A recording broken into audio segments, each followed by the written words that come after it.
Halo teman-teman, pada video ini kita akan membahas salah satu kelompok jamur yang sangat penting, yaitu Ascomycota atau yang dikenal sebagai jamur kantung. Disebut jamur kantung karena kelompok ini memiliki struktur khas berupa kantung kecil yang disebut ascus, yang berfungsi sebagai tempat pembentukan spora.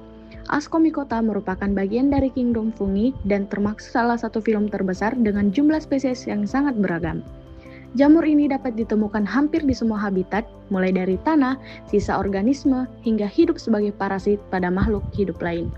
Secara umum, Ascomycota memiliki beberapa ciri utama seperti tubuh yang tersusun dari hifa, dinding sel yang mengandung kitin, serta cara hidup yang bisa sebagai saprofit maupun parasit.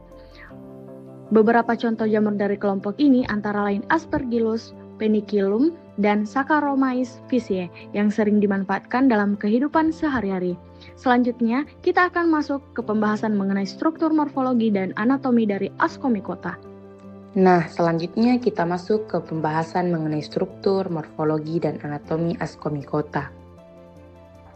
Ascomycota merupakan salah satu jenis jamur yang memiliki ciri khas pada alat reproduksinya, yaitu adanya ascus. Ascus merupakan kantung tempat terbentuknya spora. Nah, dilihat dari ciri khasnya, Ascomycota memiliki ascus yang biasanya berkumpul dalam suatu struktur yang disebut ascokarp. Inilah yang menjadi pembeda Ascomycota dengan kelompok jamur lainnya.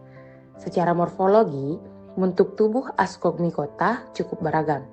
Ada yang bersifat uniseluler seperti ragi dan ada juga yang bersifat multiseluler seperti jamur pada umumnya. Tubuhnya tersusun dari benang-benang halus yang disebut hifa, dan kumpulan hifa ini membentuk miselium yang berfungsi menyerap nutrisi dari lingkungan. Nah, secara anatomi, hifa pada Ascomycota memiliki sekat-sekat yang disebut septa, sehingga bagian dalamnya terbagi-bagi. Dinding selnya tersusun dari kitin yang membuat struktur tubuhnya kuat dan tidak mudah rusak. Pada bagian reproduksinya terdapat ascus yang berisi spora, biasanya berjumlah 8 dan berada di dalam ascokarp. Adapun dalam slide ini yaitu proses dan tahapan pertumbuhan jamur yang dimana dimulai dari spora, hifa, miselium, dan mushroom. Dalam konteksnya, spora ini adalah sel reproduksi yang dapat tumbuh menjadi individu baru. 2. Di mana hifa ini seperti benang halus hasil perkecambahan spora. Lalu yang ketiga itu adalah miselium, yang dimana kumpulan hifa yang membentuk jaringan utama. Dan yang terakhir itu adalah bentukan dari miselium itu mushroom. Dari penjelasan slide ini, pertumbuhan jamur itu dimulai dari spora yang berkecambah menjadi hifa, kemudian membentuk miselium, di mana miselium ini adalah fase utama pertumbuhan sebelum jamur bereproduksi. Proses tidak instan, tetapi melalui fase adaptasi, pertumbuhannya cepat hingga pembentukan spora kembali. Selanjutnya itu adalah slide kedua, yang dimana faktor pertumbuhan jamur, yang dimana ini terdapat beberapa faktor. Yang pertama itu ada suhu, nutrisi, pH, dan kelembapan. Dimana pertumbuhan optimal suatu jamur ini dipengaruhi oleh beberapa faktor dalam kondisi optimal atau seimbang. Yang dimana pertumbuhan jamur sangat dipengaruhi oleh faktor lingkungan, suhu, nutrisi, pH, dan kelembapan, yang harus berada dalam kondisi optimal. Jika salah satu faktor tidak sesuai, maka pertumbuhan akan terhambat meskipun yang lainnya sudah mendukung.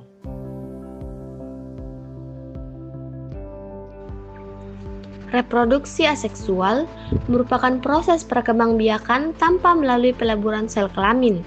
Pada Ascomycota, reproduksi ini dilakukan dengan membentuk conidia, yaitu spora yang terbentuk pada ujung hifa. Nah, conidia ini dapat dengan mudah tersebar melalui udara, air, atau perantara lainnya, sehingga dapat memungkinkan jamur berkembang biak dengan cepat dalam waktu singkat. Nah, contoh dari jamur yang melakukan reproduksi secara aseksual yaitu Aspergillus dan Penicillium.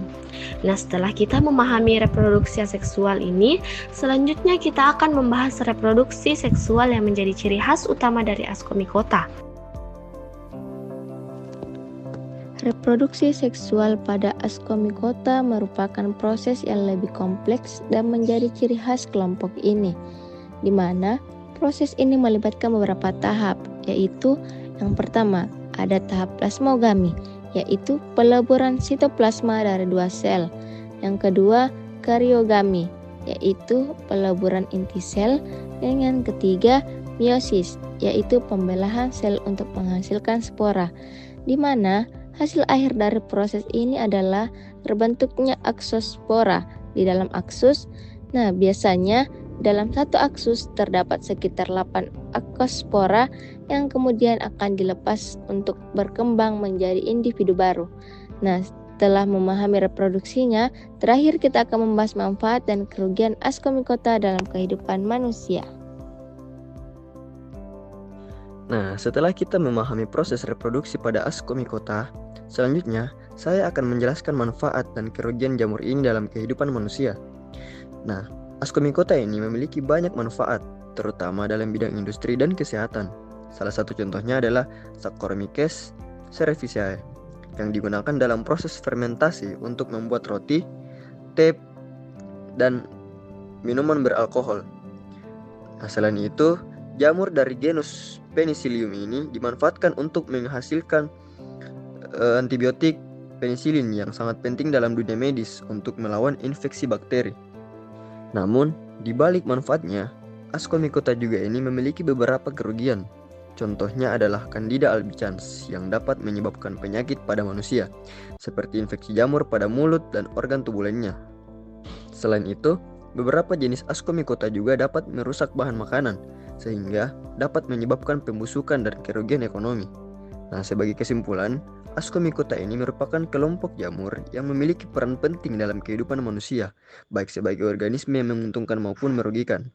Oleh karena itu, pemanfaatan dan pengendalian jamur ini perlu dilakukan secara bijak. Cukup sekian, terima kasih.